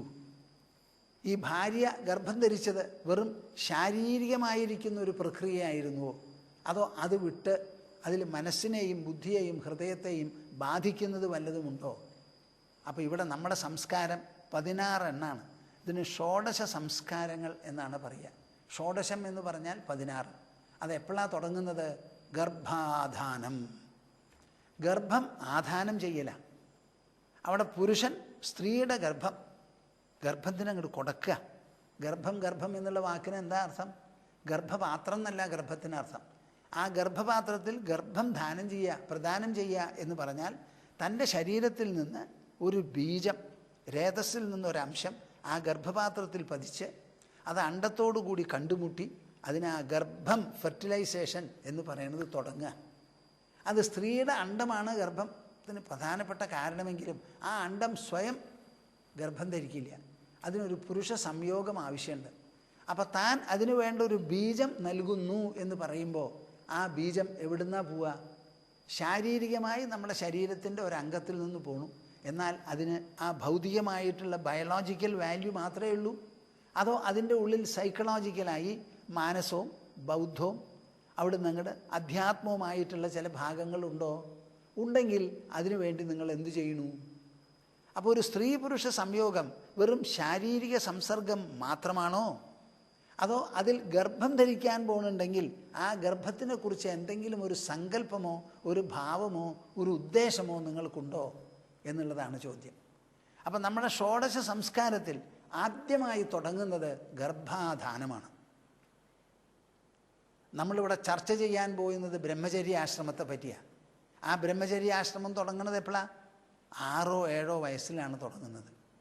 ആ തുടങ്ങുന്നതിന് മുൻപ് ആ കുട്ടിക്ക് 5 or 6 കൊല്ലം മുൻപുണ്ടായിരുന്നു. ആ മുൻപുണ്ടായിരുന്നതിൽ തുടക്കം എപ്പോഴാണ്? ഗർഭാധാനം മുതൽക്കാണ് തുടക്കം. അപ്പോൾ ഈ ഗർഭാധാനം എന്ന് പറയുന്നത് പ്രത്യേകമായിട്ടുള്ള ഒരു സംസ്കാരമാണ്. അതെങ്ങനെ വേണം? അതിനുവേണ്ടി ഒരു നാൾ തിരഞ്ഞെടുത്ത് ആ തിരഞ്ഞെടുത്ത നാൾക്ക് മുമ്പായി നമ്മുടെ ശരീരത്തെയും ആ ശരീരത്തിൻ്റെ ഉള്ളിൽ നമ്മൾ പ്രദാനം ചെയ്യാൻ പോകുന്ന ബീജത്തിൻ്റെയും എല്ലാം ശുദ്ധിയും സൂക്ഷ്മതയും അതിനു വേണ്ട ഗുണങ്ങളുമെല്ലാം ഉണ്ടാവാൻ വേണ്ടിയിട്ടുള്ള ആഴത്തിലുള്ള ഒരു മനനവും ഒരു തപസ്സും കൂടി ചെയ്യുന്നതാണ് ഗർഭാധാനം. അവിടുന്നാണ് സംസ്കാരം തുടങ്ങുന്നത്. എന്നിട്ട് ഗർഭമായി എന്ന് വന്നാൽ 3 or 4 മാസം കഴിഞ്ഞാൽ, പ്രത്യേകിച്ചും ആൺകുട്ടി ഉണ്ടാവാൻ, പഴയ കാലത്തൊക്കെ ആൺകുട്ടിയാണല്ലോ ആവശ്യം. ഇന്നത്തെ കാലത്ത് നമുക്ക് പറയും നിങ്ങൾക്ക് ആൺകുട്ടി ഉണ്ടായാൽ വേറൊരാൾക്ക് പെൺകുട്ടി ഉണ്ടാവും, നിങ്ങൾക്ക് പെൺകുട്ടി ഉണ്ടായാൽ വേറൊരാൾക്ക് ആൺകുട്ടി ഉണ്ടാവും. അപ്പോൾ ആൺകുട്ടി ഉണ്ടായിക്കൊള്ളണമെന്നില്ല. പക്ഷേ പഴയ കാലത്ത് അങ്ങനെ ഒരു താല്പര്യം ഉണ്ടല്ലോ. അതുകൊണ്ടൊരു ആൺകുട്ടി ജനിക്കാൻ വേണ്ടി ആ കുട്ടിക്ക് നല്ല ബുദ്ധി, നല്ല മനസ്സ്, നല്ല പ്രത്യുത്പന്ന മതിത്വം, അംഗവൈകല്യങ്ങൾ ഉണ്ടാവരുത്. അതേമാതിരി മസ്തിഷ്കം, ഹൃദയം, ഭാവന, വിചാരം, ഇങ്ങനെ ആലോചനാശക്തി, ഇതൊക്കെ ധിഷണ, പ്രതിഭ എന്നൊക്കെ പറയും ഇതിന്. അങ്ങനെയുള്ള പ്രതിഭാശാലികളാകണം എന്ന് വിചാരിച്ച് അതിനുവേണ്ടി ചെയ്യുന്ന ഒരു സംസ്കാര പ്രക്രിയയാണ് ഗർഭമുണ്ടായി എന്ന് പറഞ്ഞ് 3-4 മാസമായാൽ നടത്തുന്ന പുംസവനം എന്ന് പറയുന്ന ഒരു പ്രത്യേക ചടങ്ങാണത്. അതോ 3-4 മാസങ്ങൾക്കുള്ളിൽ ഗർഭമായി കഴിഞ്ഞാൽ അപ്പോഴാണ് ചെയ്യുക. ഒരു പുരുഷപ്രജയ്ക്കായി ഗർഭം 3-4 മാസമായാൽ ചെയ്യുന്നതാണ് പുംസവനം. അതും കഴിഞ്ഞ് പിന്നെ ഒരു 7 മാസമായി 8 മാസമായി വാസ്തവത്തിൽ ആ അംഗോപാംഗങ്ങളൊക്കെ തയ്യാറായി കഴിഞ്ഞതിന് ശേഷം സീമന്തോന്നയനം അല്ലെങ്കിൽ സീമന്തം എന്ന് പറഞ്ഞ് ഈ സ്ത്രീയുടെ മുടി ഇങ്ങനെ വേറൊരുത്തി നടുക്കിലങ്ങോട്ട് ഇട്ട് ധരിപ്പിക്കുന്നതായ ഗർഭരക്ഷയ്ക്ക് വേണ്ടിയിട്ടുള്ള ഒരു ചടങ്ങാണ് ഈ സീമന്തം. ഇനി കുട്ടി പ്രസവിച്ചു.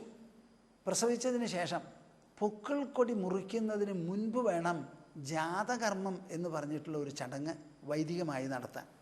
മിക്കവാറും ആരും നടത്താറില്ല. ഇതൊക്കെ ബ്രാഹ്മണരുടെ ഇടയിലാണ് കൂടുതൽ. വടക്കേ ഇന്ത്യയിലാണെങ്കിൽ ബ്രാഹ്മണരും ക്ഷത്രിയരും വൈശ്യരും ഒരുപോലെ ചെയ്യും. ഇവർ മൂന്നാൾക്കും വേദാധ്യയനത്തിനുള്ള അവകാശമുണ്ട്. എല്ലാ കർമ്മങ്ങളും ചെയ്യാം. ബ്രാഹ്മണന് 1-2 കാര്യത്തിലേ വ്യത്യാസമുള്ളൂ. അത് നമുക്ക് സംസാരിക്കുമ്പോൾ കാണാം. ആ ജാതകർമ്മം വളരെ പ്രധാനമാണ്. അത് കഴിഞ്ഞാൽ 11-ാം ദിവസമോ 12-ാം ദിവസമോ ആണ് നാമകരണം.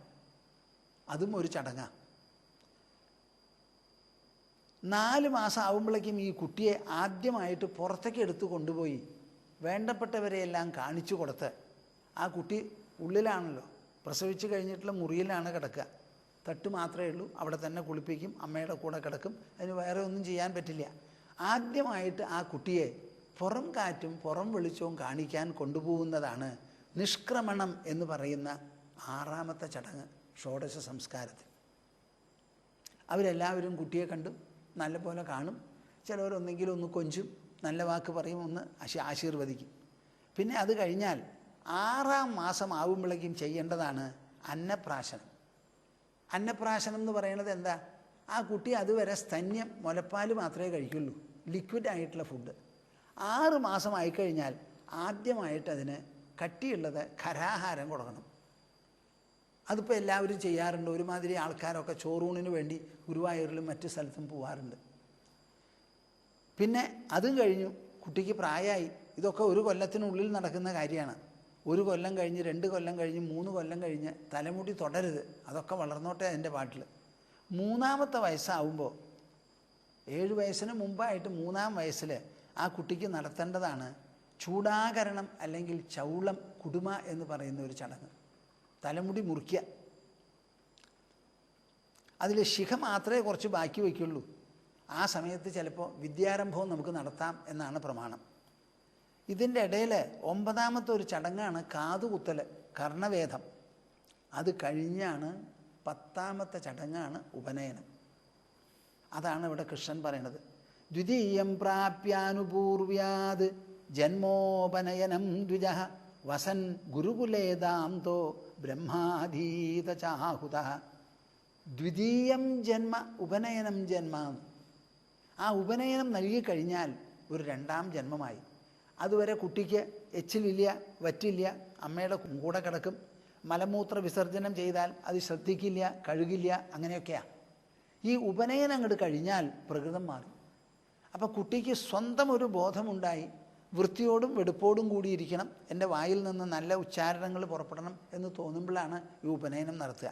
അത് 2ാമത്തെ ഒരു ജന്മമാണ്. ആ ഉപനയനം നടത്തി കഴിഞ്ഞാൽ പിന്നെ വേദാധ്യയനം. പിന്നത്തെ ചടങ്ങ് 12ാമത്തേതാണ് കേശാന്തം. അത് മുടി വടിച്ച് കളയുക. പിന്നെ സ്നാനം എന്ന് പറഞ്ഞൊരു ചടങ്ങുണ്ട്. ഈ ഒരു കുട്ടിക്ക് ബ്രഹ്മചര്യം കഴിഞ്ഞാൽ ഗുരുവിൻ്റെ അടുത്ത് പറഞ്ഞയക്കും. ഗുരുകുലത്തിലാണ് കഴിഞ്ഞുകൂടുക. ഗുരുകുലത്തിൽ കഴിഞ്ഞുകൂടിയാൽ അവിടെ വേണ്ടതുപോലെ വിദ്യയൊക്കെ അഭ്യസിച്ചാൽ, അതിനെപ്പറ്റി കൃഷ്ണൻ തന്നെ പറയുന്നുണ്ട്, ആ സമയത്ത് വിവരിക്കാം. ആ കുട്ടി തിരിച്ചു വരും. ആ തിരിച്ചു വരുന്ന സമയത്ത് അതിന് മുമ്പ് അവിടെ ഒരു സ്നാതകനാവുക എന്ന് പറഞ്ഞൊരു ചടങ്ങുണ്ട്, ആ സ്നാനം. ഇത് കഴിഞ്ഞാലോ പിന്നെയാണ് വിവാഹം. വിവാഹം എപ്പോഴാണ്? ബ്രഹ്മചര്യത്തിൽ ഗുരുകുലത്തിൽ പോയി താമസിച്ചതിന് ശേഷം മടങ്ങി വന്ന് ഗൃഹസ്ഥാശ്രമത്തിൽ പ്രവേശിക്കണം എന്ന് വരുമ്പോഴാണ് വിവാഹം. ആ വിവാഹത്തിൽ നമ്മുടെ ഭാരതത്തിൽ എല്ലാ ദിക്കിലും തപ്പി നടന്ന് നോക്കിയാൽ നമ്മുടെ വിവാഹം അഗ്നി സാക്ഷികമായിട്ടാണ്. ഹോമാഗ്നി ജ്വലിപ്പിച്ച് അതിന് പ്രത്യേകമായ ഹോമങ്ങളും ചടങ്ങുകളും ഒക്കെ കഴിഞ്ഞ് ആ കന്യകയെ അച്ഛൻ മടിയിലിരുത്തി, ഇതുവരെ ഞാൻ വളർത്തിക്കൊണ്ടുവന്ന എൻ്റെ മകള് ഇനി എൻ്റെ മകളല്ല, ഞാൻ ഭവാനെ ഏൽപ്പിച്ചു തരണു, ഗോത്രമടക്കം മാറി, എനിക്ക് കുട്ടിയുടെ മുകളിൽ ഒരവകാശവുമില്ല, പുല പോലും ഇല്ല മരിച്ചു കഴിഞ്ഞാൽ, അച്ഛൻ മരിച്ചു കഴിഞ്ഞാൽ അങ്ങനെ കല്യാണം കഴിച്ചു കൊടുത്ത മകൾക്ക്. ഇതാണ് സ്ഥിതി. ഗോത്രം വരെ മാറി. അപ്പം അങ്ങനെ അഗ്നിസാക്ഷികമായി കല്യാണം കഴിക്കുന്നതിൽ എന്തെങ്കിലും ഒരു കാര്യം ഇവിടെ കോമൺ ആയിട്ട് ഇന്ത്യയിൽ മുഴുവൻ ഉണ്ടോ എന്ന് ചോദിച്ചാൽ സപ്തപതി എന്നാണ് അതിന് പറയുക. പെൺകുട്ടിയുടെ കയ്യ് ആ ആൺകുട്ടി ഇതാ ഇങ്ങനെയാണ് പിടിക്കുക, ഇങ്ങനെ അങ്ങോട്ട് പിടിക്കും. വലത്തെ കൈ കൊണ്ട് ഇടത്തെ കൈ ഇങ്ങനെ പിടിച്ച് അഗ്നിക്ക് ചുറ്റും 7 അടി എടുത്തു വയ്ക്കും സപ്തപതി. വേറെ പല ചടങ്ങുകളും ഉണ്ട്, അതിൽ ഇത് മാത്രം കോമൺ ആയിട്ടുണ്ട്. ഇതാണ് വിവാഹ ചടങ്ങ്. ഈ വിവാഹം എന്ന് പറഞ്ഞാലോ 8 തരത്തിലുള്ള വിവാഹം നമുക്ക്. ആ വിവാഹത്തിനെ പറ്റി ഞാൻ പറയാം. ഇതിപ്പോൾ 14ാമത്തെ ചടങ്ങാണ്. പിന്നെയോ വൈവാഹിക അഗ്നിചയനം. ഈ വിവാഹം അങ്ങോട്ട് കഴിഞ്ഞാൽ പിന്നെ അഗ്നിഹോത്രം നടത്തണം. ആ അഗ്നിഹോത്രത്തിനുള്ള അഗ്നി നിക്ഷേപിച്ച് കഴിഞ്ഞാൽ അത് കെടാതെ സൂക്ഷിക്കേണ്ട ചുമതല വാസ്തവത്തിൽ ആർക്കാന്ന് ചോദിച്ചാൽ കല്യാണം കഴിച്ച ആൾക്കാണ്, പത്നിക്കാണ്.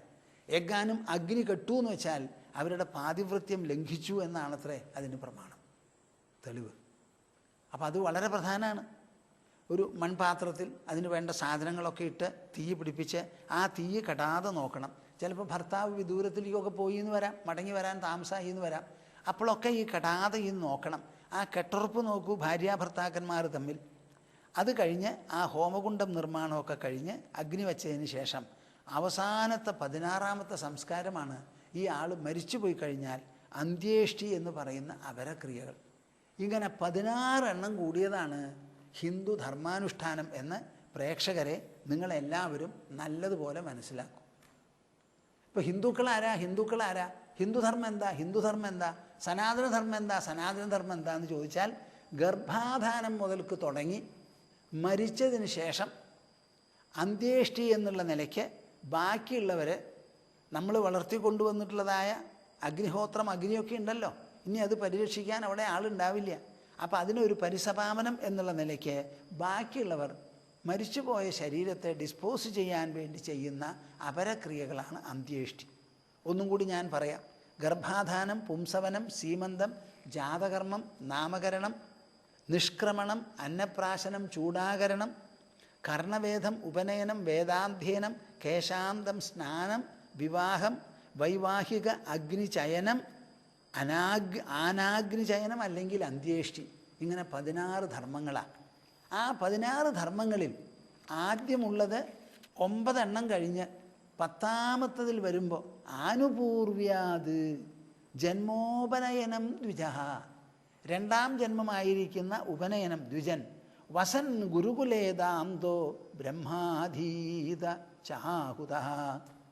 ഈ ഉപനയനം കഴിഞ്ഞു കഴിഞ്ഞാൽ ഗുരുകുലേദാന്ത വസൻ, ഗുരുകുലത്ത് ചെന്ന് ഇന്ദ്രിയ നിയന്ത്രണത്തോടുകൂടി ആ ആൾ താമസിക്കണം. എന്നിട്ടോ അവിടെ എന്തു വേണം? ബ്രഹ്മാധീത ചാഹുതഃ. ഗുരു വിളിക്കുമ്പോൾ മാത്രമേ പോകാൻ പാടുള്ളൂ. ഇവിടെ വരൂ, ഇരിക്കൂ, ഇതാ പഠിപ്പിച്ചു തരാം ഋഗ്വേദം, ഇതാ യജുർവേദം കേട്ടോളൂ, അല്ലാണ്ട് ഓടിച്ചെന്ന് എന്നെന്താ പഠിപ്പിക്കാത്ത എന്നൊന്നും പറയരുത്. അവിടെ വളരെ അനുസരണശീലത്തോടുകൂടി ഒതുങ്ങി ജീവിക്കണം. എന്തൊക്കെയാണ് അതിൽ ലക്ഷണങ്ങൾ എന്നുള്ളത് പറയുന്നുണ്ട്. ദ്വിതീയം പ്രാപ്യ ആനുപൂർവ്യാത് ജന്മോപനയനം ദ്വിജഃ വസൻ ഗുരുകുലേദാന്തോ ബ്രഹ്മ അധീത ചാഹുതഃ. എന്തിനാണ് ഈ 16 സംസ്കാരങ്ങളെ പറ്റി പറഞ്ഞത് എന്ന് നിങ്ങൾ കേൾക്കുമ്പോൾ ആലോചിക്കുന്നുണ്ടോ? കേട്ടതിന് ശേഷമെങ്കിലും ആലോചന വരുന്നുണ്ടോ? നമ്മൾ പറയും സനാതനധർമ്മം, ഹിന്ദുധർമ്മം, ഭാരതീയ ധർമ്മം എന്നൊക്കെ. നമ്മുടെ ധർമ്മത്തിൽ 2 കാര്യങ്ങളാണ്. ഒന്ന്, ആ ധർമ്മത്തെ പറ്റിയുള്ള തത്വങ്ങളും മൂല്യങ്ങളും സിദ്ധാന്തങ്ങളും ആചാരാനുഷ്ഠാനങ്ങളുമെല്ലാം അറിയുക എന്ന് പറയുന്ന അറിവ്. എന്തിനെക്കുറിച്ച് പറയുമ്പോഴും ആ വിഷയം എന്താണെന്ന് മനസ്സിലാക്കുന്നത് ഒരു വിഷയമാണ്. മനസ്സിലാക്കുന്നത് പോലെയല്ല അനുഷ്ഠാന പദ്ധതി എന്ന് പറയുന്നത്. അപ്പോൾ നമ്മുടെ ധർമ്മം വളരെ വിശേഷപ്പെട്ടതാകാം. അതിൽ ധാരാളം തത്വങ്ങളും മൂല്യങ്ങളും സിദ്ധാന്തങ്ങളും ഉദ്ദേശങ്ങളും ലക്ഷ്യങ്ങളും ഒക്കെ ഉണ്ടാവാം. ഒക്കെ ഉണ്ടെങ്കിലും എല്ലാവരെയും ഉൾക്കൊള്ളിച്ചുകൊണ്ട് പ്രവർത്തന രൂപത്തിൽ പ്രാവർത്തികമായ ഒരു പദ്ധതി ഈ ധർമ്മത്തിനുണ്ടോ എന്ന് ചോദിച്ചാൽ ഉണ്ട് എന്നാണ് മറുപടി പറയാനുള്ളത്. ആ ഉള്ളതിനെയാണ് ഇപ്പോൾ നിങ്ങൾക്ക് പറഞ്ഞ് മനസ്സിലാക്കി തന്നത്. സ്വാമിജി ഇത് പറയുമ്പോൾ ഏതോ പുരാണം പറയണു എന്ന് നിങ്ങൾ വിചാരിക്കരുത്. ഈ 16 സംസ്കാരം നമ്മുടെ ഇടയിൽ ഇന്നുമുണ്ട്. എന്നാൽ കേരളത്തിലുണ്ടോ എന്ന് ചോദിച്ചാൽ ഒരു പക്ഷേ ഒരു വിഭാഗം ബ്രാഹ്മണരുടെ ഇടയിൽ മാത്രം ഇതിൽ ചിലതൊക്കെ ഉണ്ടാവാം, എല്ലാം ഉണ്ടായി എന്ന് വരില്ല. കേരളത്തിനെ സംബന്ധിച്ചിടത്തോളം ഞാൻ പലപ്പോഴും ആലോചിക്കും, എനിക്ക് വലിയൊരു വിഷമാണ്, ഒരു നിലയ്ക്ക് ഒരു ദുർദശ തന്നെ എന്ന് പറയാം. എന്താ കാരണം? ദ്വിജന്മാർ എന്നൊരു ശബ്ദം, ദ്വിജശബ്ദമുണ്ട്. എന്താ ഈ ദ്വിജശബ്ദത്തിന് അർത്ഥം? രണ്ടാമത് ജനിച്ചവൻ, ജനിക്കുന്നവർന്ന്. എപ്പോഴാണ് ഈ 2ാമത്തെ ജന്മം? ഉപനയനം കഴിക്കുമ്പോഴാണ് രണ്ടാം ജന്മം. ആദ്യത്തെ ജന്മം മാതൃഗർഭത്തിൽ നിന്നാണ്. അമ്മ പ്രസവിച്ചു, ഒരു ശരീരം പുറത്തു വന്നു. ആ ശരീരത്തിൽ വളർച്ച നടക്കുമ്പോൾ ശരീര വളർച്ച മാത്രമല്ല, അതിൻ്റെ കൂടെ മനസ്സ്, ബുദ്ധി, മാനസമായിരിക്കുന്ന വികാരഭാവങ്ങൾ, ബുദ്ധിയിൽ ഉദിക്കുന്നതായ അറിവ്, യുക്തി, ഇതൊക്കെയുണ്ട്. ഈ ആന്തരമായിരിക്കുന്ന ഒരു വ്യക്തിത്വത്തെ സ്ഥാനം കൊടുത്ത് വളർത്തിയെടുത്ത് പോഷിപ്പിച്ച് പ്രകടനക്ഷമമാക്കാനാണ് വാസ്തവത്തിൽ ഒരു ശരീരം. അപ്പോൾ ഈ ശരീരത്തെ സംബന്ധിച്ചിടത്തോളം ജന്മം കഴിഞ്ഞു. ഇനി മനസ്സിനും ബുദ്ധിക്കുമുള്ള ജന്മം എപ്പോഴാണ്? പഠിക്കാൻ തുടങ്ങുമ്പോഴാണ് കുട്ടി. ആ പഠിക്കുക എന്ന് പറയുന്നത് ഉപനയനം കഴിച്ച് പറഞ്ഞയക്കുമ്പോഴാണ്. ഈ ഉപനയനം എന്ന് പറയുന്നത് എപ്പോഴാണ് നടത്തുക? 7ാമത്തെ വയസ്സിലാണ്. അതിന് മുൻപും കൂടി നടത്താം. ഒരു കുട്ടിക്ക് പഠിക്കണം എന്ന് തോന്നുന്ന ദശ വരുമ്പോൾ ആ പഠിപ്പിനനുസരിച്ച് ഉപനയനം കഴിക്കുക എന്നുള്ളതാണ്. വാസ്തവത്തിൽ പഴയ കാലത്ത് പഠിച്ചുകൊണ്ടിരുന്നത് എന്താ എന്ന് നിങ്ങൾ ആലോചിക്കണം. വേദങ്ങളാണ് ഇവിടെ പഠിച്ചുകൊണ്ടിരുന്നത്. വേദാംഗങ്ങളായിരിക്കുന്ന ശാസ്ത്രങ്ങളും 4 വേദവും 6 ശാസ്ത്രവും കൂടിയാണ് നമുക്ക് അറിയാനുള്ളതും ഗ്രഹിക്കാനുള്ളതും ഒക്കെയായി. ഈ 4 വേദവും 6 ശാസ്ത്രവും പ്രാവർത്തികമാക്കി തീർക്കാനുള്ള സ്മൃതികളും ഇതിഹാസങ്ങളും പുരാണങ്ങളുമാണ് ഇവിടെ ബാക്കിയല്ല. അപ്പോൾ ഈ 16 സംസ്കാരത്തിനെ കുറിച്ച് ഞാൻ പറഞ്ഞത് എന്താണെന്ന് വെച്ചാൽ, ഒരു മനുഷ്യൻ ഹിന്ദു ആകുന്നത് എപ്പോഴാണ്, എങ്ങനെയാണ്? ആ ഹിന്ദു ആയിക്കഴിഞ്ഞാൽ ആ ആൾ എന്തെല്ലാം ചെയ്യണം എന്ന് പറഞ്ഞാൽ, ഭാരതീയനായി തീർന്നാൽ ഹിമാലയത്തിൽ നിന്ന് പുറപ്പെട്ട് ഇന്ദു എന്ന് പറയുന്ന ഒരു സരോവരമുണ്ടായിരുന്നു കന്യാകുമാരിക്ക് അപ്പുറത്ത്. അതിപ്പോൾ സമുദ്രത്തിൻ്റെ അടിയിൽ പോയിരിക്കുക. അങ്ങനെ ഹിമാലയത്തിൽ നിന്ന് തുടങ്ങി ഇന്ദു സരോവരം വരെ ഉള്ള ദേവനിർമ്മിതമായ ദേശത്തെയാണ് ഹിന്ദുസ്ഥാനം എന്ന് പറയുന്നത്. ഹിമാലയാത് സമാരഭ്യ യാവദിന്ദു സരോവരം തത് ദേവനിർമ്മിതം ദേശം ഹിന്ദുസ്ഥാനം പ്രചക്ഷതേ. ഹിമാലയത്തിൽ നിന്ന് തുടങ്ങി ഇന്ദു സരോവരം വരെ നീണ്ടുകിടക്കുന്ന ഭൂപ്രദേശം. അതിൽ ഹിമാലയത്തിലെ ആദ്യാക്ഷരം ഹി തുടങ്ങി അവസാനിപ്പിക്കുന്ന അക്ഷരോ ഇന്ദു എന്നുള്ളതിൽ ഇന്ദു. അത് രണ്ടും കൂടി ചേർന്നാൽ ഹിന്ദു സ്ഥാനം. ഹിന്ദു എന്ന് പറയുന്ന സ്ഥാനം ഭൂമിയിലുള്ള ഒരു മേഖല അല്ലെങ്കിൽ ഒരു പ്രദേശം. അത് ദേവനിർമ്മിതം ദേശം. ഈ ലോകം മുഴുവനും ഈശ്വരൻ രചിച്ചതാണല്ലോ. അങ്ങനെ ദേവൻ, ഈശ്വരൻ ഉണ്ടാക്കി തന്നിട്ടുള്ള ഭൂപ്രദേശത്തെയാണ് ഹിന്ദുസ്ഥാനം എന്ന് പറയുന്നത്. ആ അർത്ഥത്തിലാണ് ഞാനിവിടെ ഹിന്ദുധർമ്മം എന്ന് പറയുന്നുണ്ടെങ്കിൽ. അപ്പം നമ്മെ സംബന്ധിച്ചിടത്തോളം ഇവിടെ ജനിക്കുന്നവരും വളരുന്നവരും ഒക്കെ ഹിന്ദുക്കളാണ്. ആ ഹിന്ദുധർമ്മം, സനാതനധർമ്മം എന്താണെന്ന് ചോദിച്ചാൽ നമ്മുടെ പൂർവികർ എഴുതി തന്നിട്ടുള്ള കാര്യങ്ങളാണ് ഇപ്പോൾ പറയുന്നത്. ഞാൻ നിങ്ങളോട് മുമ്പ് പറഞ്ഞു കാണും. അതിൽ എൻ്റെ പ്രേക്ഷകർ ഇപ്പം ഉണ്ടല്ലോ, നിങ്ങൾ ആരാരെല്ലാം അത് കേട്ടിട്ടുണ്ടെന്ന് എനിക്കറിയില്ല.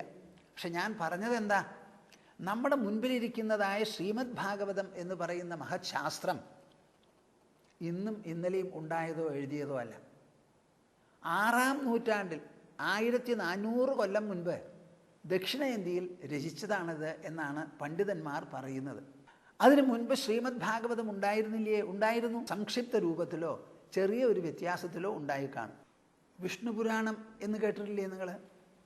ചില പണ്ഡിതന്മാരുടെ അഭിപ്രായം വിഷ്ണു പുരാണത്തിൻ്റെ വർദ്ധിത രൂപമാണത്രേ ശ്രീമദ് ഭാഗവതം എന്ന് പറയുമ്പോൾ എന്താ അർത്ഥം?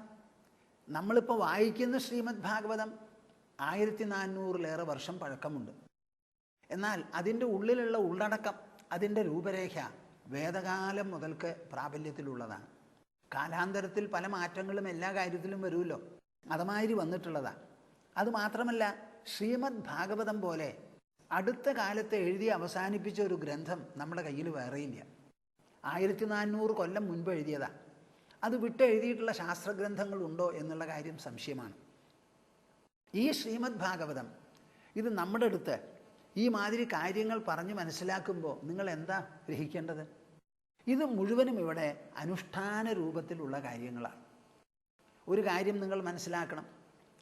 നമ്മുടെ ഭാരതം എന്ന് പറയുന്ന ഭൂപ്രദേശവും അതിലധിവസിക്കുന്ന ഭാരതീയരും ആയിരാണ്ടുകളായി ജീവിക്കുന്നവരാണ്. ആ ആയിരാണ്ട് കാലത്തെ ജീവിതത്തിൽ ഇവിടെ വിദേശ ആക്രമണങ്ങൾ ഉണ്ടായി. ആ ആക്രമണം അവസാനം ആധിപത്യത്തിൽ അവസാനിച്ചു. ആ ആധിപത്യത്തിൽ ബ്രിട്ടീഷ് സാമ്രാജ്യത്തിൻ്റെ കീഴിലാണ് ഒരു മാതിരി അലകും പിടിയും വരെ അവർ മാറ്റാൻ പരിശ്രമിച്ചത്. ഭാരത ജനതയുടെ നിത്യനിരന്തരമായിരിക്കുന്ന ജീവിതം, പ്രത്യേകിച്ചും സംസ്കാര ജീവിതം അതും വിട്ട് സംസ്കൃതത്തിൽ അധിഷ്ഠിതമായിരിക്കുന്ന ഒരു വിദ്യാസമ്പ്രദായം, ഇതൊക്കെ ഇവിടെ കംപ്ലീറ്റ് ആയിട്ട് മാറി. അപ്പം നമുക്ക് കാര്യമായിട്ടൊരു മാറ്റം വന്നിട്ടുണ്ട് എന്ന് നിങ്ങൾ സമ്മതിക്കണം. അങ്ങനെയാണെങ്കിലും ഇന്നും ഇതൊക്കെ ഉണ്ടല്ലോ. കേരളത്തിൽ എത്ര ശ്രീമദ് ഭാഗവതം വായിക്കുന്നവരാണ്, എത്ര സപ്താഹങ്ങൾ നടക്കുന്നു. അടുത്ത കാലത്ത് ഇവിടെ സപ്താഹം പോരാ, സത്രം തന്നെ വേണം എന്ന് പറഞ്ഞ് സത്രങ്ങളും ഇവിടെ നടക്കുന്നുണ്ട്. അഖില ഭാരത സത്രം എന്ന് പറഞ്ഞൊരു സത്രം നടക്കുന്നുണ്ട് കുറേ കൊല്ലങ്ങളായി. നമ്മൾ പാർലിക്കാട്ട് വടക്കാഞ്ചേരി നൈമിഷാരണ്യത്തിൽ ശ്രീമദ് ഭാഗവത തത്വസമീക്ഷാ സത്രം എന്ന് പറഞ്ഞ് കഴിഞ്ഞ 9 കൊല്ലമായി നടത്തി വരുന്നു. ഇത് 10ാമത്തെ കൊല്ലാണ്. ഡിസംബർ മാസം 24-ാം തീയതിയാണ് ഈ 10ാമത്തെ നൈമിഷാരണ്യം ശ്രീമദ് ഭാഗവത തത്വസമീക്ഷാ സത്രം ആരംഭിക്കാൻ പോകുന്നത്. 10 ദിവസം നീണ്ടു നിൽക്കുന്നത്. ഇതിൽ നിന്നൊക്കെ മനസ്സിലാക്കുന്നത് ഇതൊരു പഴഞ്ചനൊന്നുമല്ല, നിത്യനിരന്തരം പുതുമ നൽകുന്നതാണ് ഈ ശാസ്ത്രങ്ങൾ മുഴുവൻ. കാരണം അത് മനുഷ്യ മനസ്സിനെയും ബുദ്ധിയെയും ജീവിതത്തെയും ലോക സമ്പർക്കത്തെയും തട്ടിയാണ് അതിലെല്ലാം നിലനിൽക്കുന്നത് തന്നെ. അപ്പോൾ ഈ ബ്രഹ്മചര്യം എന്ന് പറയുന്നത് അതിൽപ്പെട്ട ഒരു ഘടകമാണ്. എല്ലാം കൂടി 4 വർണ്ണവും 4 ആശ്രമവുമാണ്. കഴിഞ്ഞു 4 വർണ്ണം 4 ആശ്രമം. ആ 4 വർണ്ണത്തിൽ ഈ ദ്വിജൻ എന്ന് പറയുമ്പോൾ എല്ലാവരും ധരിക്കാത്തൊരു കാര്യം അത് ബ്രാഹ്മണൻ എന്ന ആ വകുപ്പിനെ സൂചിപ്പിക്കുന്നതാണെന്ന്. അങ്ങനെയല്ല. 2ാം ജന്മം ഉപനയനം മൂലം കിട്ടുന്നവൻ ദ്വിജനാണ്, കിട്ടുന്നവരെല്ലാം ദ്വിജന്മാരാണ്. ഇത് ആർക്കൊക്കെ ഉണ്ട് എന്ന് ചോദിച്ചാൽ ഇവിടെ അതിനെപ്പറ്റി പറയാനുള്ള സന്ദർഭം പിന്നെയും വരും. ബ്രാഹ്മണനാര് ക്ഷത്രിയനാര് എന്നൊക്കെ കർമ്മങ്ങളെ വെച്ച് വിശദീകരിക്കുമ്പോൾ വരും. അപ്പോൾ നമുക്ക് ഈ ബ്രാഹ്മണൻ, ക്ഷത്രിയൻ, വൈശ്യൻ എന്ന് പറയുന്ന 3 വിഭാഗക്കാർക്കും വേദാധ്യയനവും വേദക്രിയകളും എല്ലാം ഉണ്ട്. അവർക്കൊക്കെ ഉണ്ട് ഉപനയനം, വിദ്യാഭ്യാസമൊക്കെ. അതിൽ വിപ്രശബ്ദത്തിന് മാത്രമേ ബ്രാഹ്മണൻ എന്നുള്ള അർത്ഥം കൽപ്പിക്കേണ്ടതുള്ളൂ. ഇതാണ് ഇതിൻ്റെ സത്യം. അപ്പോൾ കേരളത്തിൽ എന്തോ കാരണത്താൽ ഇവിടെ ദ്വിജന്മാർ എന്ന് പറയുന്നതിൽ ക്ഷത്രിയന്മാരും വൈശ്യന്മാരും വളരെ കുറവാണ്. ഞാനൊരു പക്ഷേ മുമ്പും പറഞ്ഞു കാണും, നിങ്ങൾ ഒരിക്കൽ കൂടി അത് മനസ്സിലാക്കണം. ബാക്കി പുറത്തങ്ങോട്ട് കടന്നാൽ ക്ഷത്രിയന്മാരും കായസ്ഥന്മാരുമായി പലരും ഉണ്ട്. ഈ മലബാർ പ്രദേശത്ത് പോയാൽ ഞാൻ അവിടെ ചില ആശാരിമാരെ കണ്ടിട്ടുണ്ട്, പൂണോൽ ധരിച്ചവർ. തമിഴ്നാട്ടിൽ വൈശ്യന്മാരുണ്ട്, ക്ഷത്രിയന്മാരുണ്ട്. ആന്ധ്രാപ്രദേശിലും കർണാടകത്തിലും ഒക്കെ ചെന്നാൽ കാണാം. ശില്പികളെല്ലാം വളരെയധികം വേദവും വേദാന്തവും ഒക്കെ പറയുന്ന കൂട്ടരാണ്. അപ്പോൾ കേരളത്തിൽ എന്തോ കാരണത്താൽ ഈ വൈദിക ജീവിതം വിരലിലെണ്ണാവുന്ന ബ്രാഹ്മണരിൽ മാത്രം ഒതുങ്ങി നിന്നു. ബാക്കിയുള്ളവരെ എന്തോ കാരണത്താൽ അകറ്റി നിർത്തേ, അകന്നു നിൽക്കേ എന്നാണ് സംഭവിച്ചിരിക്കുന്നത്. അതങ്ങനെയല്ല. ഇതിൽ കാര്യമായൊരു മാറ്റം നമുക്ക് വന്ന് കാണേണ്ടതുണ്ട്.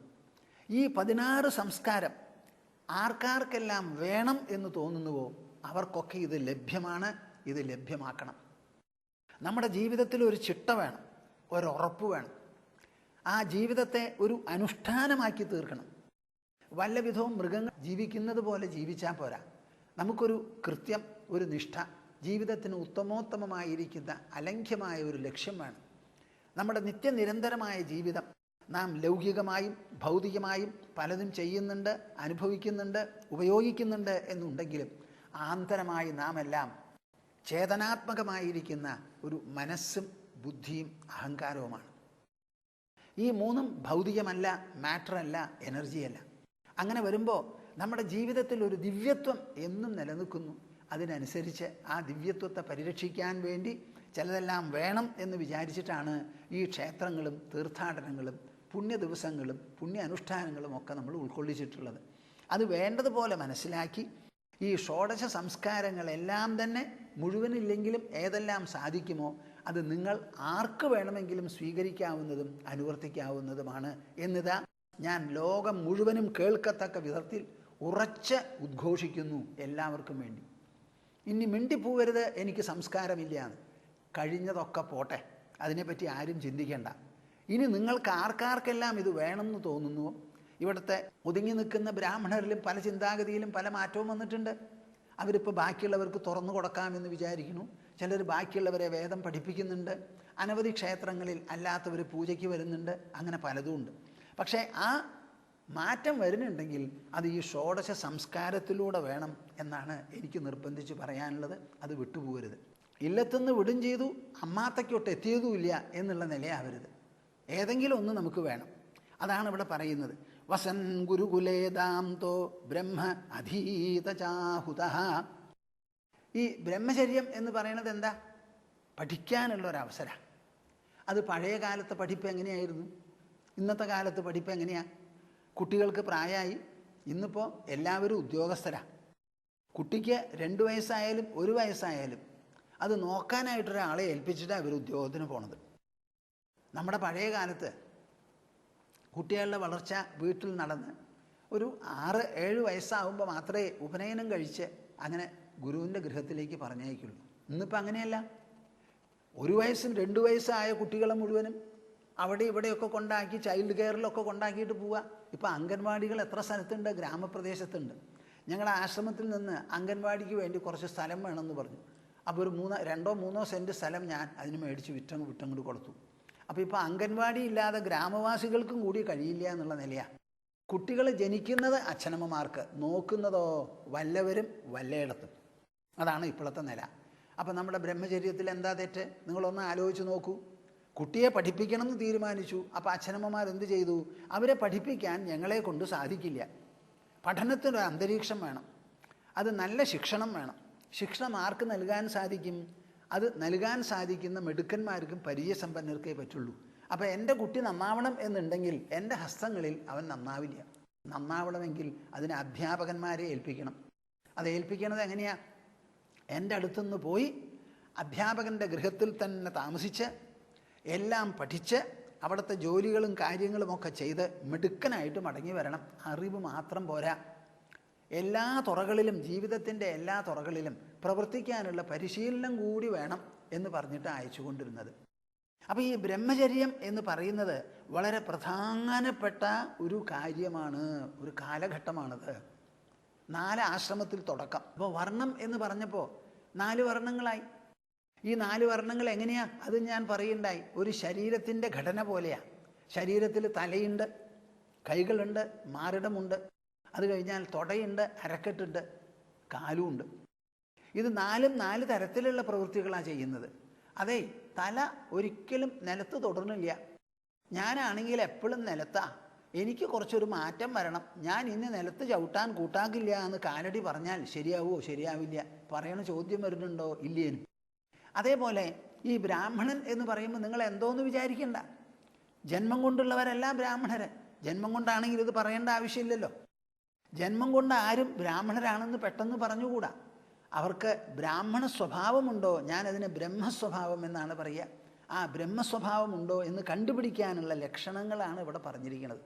നിങ്ങൾക്ക് സ്വയം ആലോചിക്കാം, ഞാൻ ഏത് വകുപ്പിൽപ്പെട്ടവനാണ്. ഇപ്പോൾ ഒരാൾക്ക് തോന്നുകയാണ് എനിക്ക് വൈശ്യസ്വഭാവമാണുള്ളത്, അത് വിട്ട് എനിക്ക് ക്ഷാത്ര സ്വഭാവമോ അല്ലെങ്കിൽ ബ്രഹ്മസ്വഭാവമോ വേണമെന്നുണ്ടെങ്കിൽ ആ സ്വഭാവ ലക്ഷണങ്ങൾ മുഴുവൻ പരിശീലിച്ചാൽ വൈശ്യസ്വഭാവമുള്ളവൻ കാലാന്തരത്തിൽ ബ്രഹ്മസ്വഭാവിയായിത്തീരും. നമുക്കിവിടെ പോലീസ് വേണം, മിലിറ്ററി വേണം, ഭരണകർത്താക്കൾ വേണം, അധ്യാപകന്മാർ വേണം. നമ്മുടെ ഒരു ശിഷ്യനുണ്ട്, അങ്കുർ. അയാൾ നല്ലൊരു മെഡിക്കൽ വിദ്യാർത്ഥിയാണ്. എല്ലാറ്റിലും മൂപ്പർക്ക് ഗോൾഡ് മെഡലാണ്. അങ്ങനെയാണ് പാസ്സായിരിക്കുന്നത്, MD വരെ. മെഡിക്കൽ ഒരു സ്പെഷ്യൽ കോഴ്സിന് വേണ്ടി പോയപ്പോൾ അവിടുത്തെ ലെക്ചറർ പറയുകയാണത്രേ, നിങ്ങളെല്ലാവരും ഇവിടെ വന്നിട്ടുണ്ട്, ഞാൻ പറയും, നിങ്ങളെല്ലാവരും കേൾക്കും. ഇത് കേട്ട് കഴിഞ്ഞാൽ എല്ലാവരും നിങ്ങൾ എന്താ ചെയ്യാൻ പോണത്? റേഡിയോ ഡയഗ്നോസിസ് ആയിരുന്നു സബ്ജക്റ്റ്. അപ്പോൾ അതിന് നല്ല ഡിമാൻഡാണ്, നല്ല ശമ്പളമാണ് മറ്റുള്ള ഡോക്ടർമാരെക്കാളിലും ഒക്കെ. ഇത് കഴിഞ്ഞാൽ ഉടനെ നിങ്ങൾ ശമ്പളം ഉദ്ദേശിച്ച് അങ്ങോട്ട് പോവും. ഒരാൾക്കും ഒരു കൃതജ്ഞത ഉണ്ടാവില്ല. ഞാനിതൊരു കോളേജിൽ നിന്നും അധ്യാപകന്മാരിൽ നിന്നുമാണല്ലോ പഠിച്ചിരിക്കുന്നത്, അതുകൊണ്ട് ഞാനും അധ്യാപനം ചെയ്യാം എന്ന് പറഞ്ഞിട്ടുള്ളൊരു തോന്നൽ നിങ്ങൾക്കുണ്ടാവില്ല. ഇനി നിങ്ങൾക്കുണ്ടായില്ല എന്ന് വന്നാൽ എന്തായിരിക്കും ഫലം? ഈ മെഡിക്കൽ വിങ് തന്നെ അസ്തമിച്ചു പോവും, ആരും ഉണ്ടാവില്ല പഠിപ്പിക്കാൻ. അപ്പം അങ്ങനെ വരരുതെന്ന്. ഞാനിത് എന്തിനാ പറഞ്ഞത്? നമുക്ക് അധ്യാപക വൃത്തിക്കും ആൾ വേണം, ഭരണത്തിനും ആൾക്കാർ വേണം, കാര്യങ്ങളെക്കുറിച്ച് കൂലങ്കഷമായി ചിന്തിക്കുന്ന, ഗവേഷണം ചെയ്യുന്ന ശാസ്ത്രജ്ഞന്മാർ നമുക്ക് ആവശ്യമാണ്. എല്ലാ തുറകളിലും പ്രവൃത്തിയെടുക്കാനുള്ളവർ വേണം, കൃഷികാര്യങ്ങൾ നോക്കാനുള്ളവർ വേണം, കച്ചവടത്തിന് വേണം, വ്യവസായ മേധാവികൾ വേണം. അങ്ങനെ പല വിഭാഗം, ജീവിതത്തിന് എത്ര വിഭാഗമുണ്ടോ അതിലൊക്കെ വൈദഗ്ധ്യം മനുഷ്യർക്ക് ആവശ്യമാണ്. പ്രകൃതി തന്നെ തന്നിട്ടുള്ളതായ ഒരു വിഭജനമാണിത്. ഒരു 4 ഗ്രൂപ്പ് ബ്ലഡ് ഉണ്ടല്ലോ, അതുമാതിരി 4 വകുപ്പ്. ഈ 4 എന്നുള്ളത് നിങ്ങൾക്കിത് 40 ആക്കി തീർക്കാം, അല്ലെങ്കിൽ 14 ആക്കി തീർക്കാം. നമ്മൾ 4 എന്ന് പറഞ്ഞു ഒതുക്കി. ഒന്ന് തല കൊണ്ട് ചെയ്യുന്നത്, കൈ കൊണ്ട് ചെയ്യുന്നത്, കാലുകൊണ്ട് ചെയ്യുന്നത്, ഇങ്ങനെയുള്ള ഓരോ ഏർപ്പാടുകൾ. അങ്ങനെയുള്ള 4 ആ 4 4 ആശ്രമം. അപ്പോൾ കഴിഞ്ഞു നമ്മുടെ വിഭജനമെല്ലാം.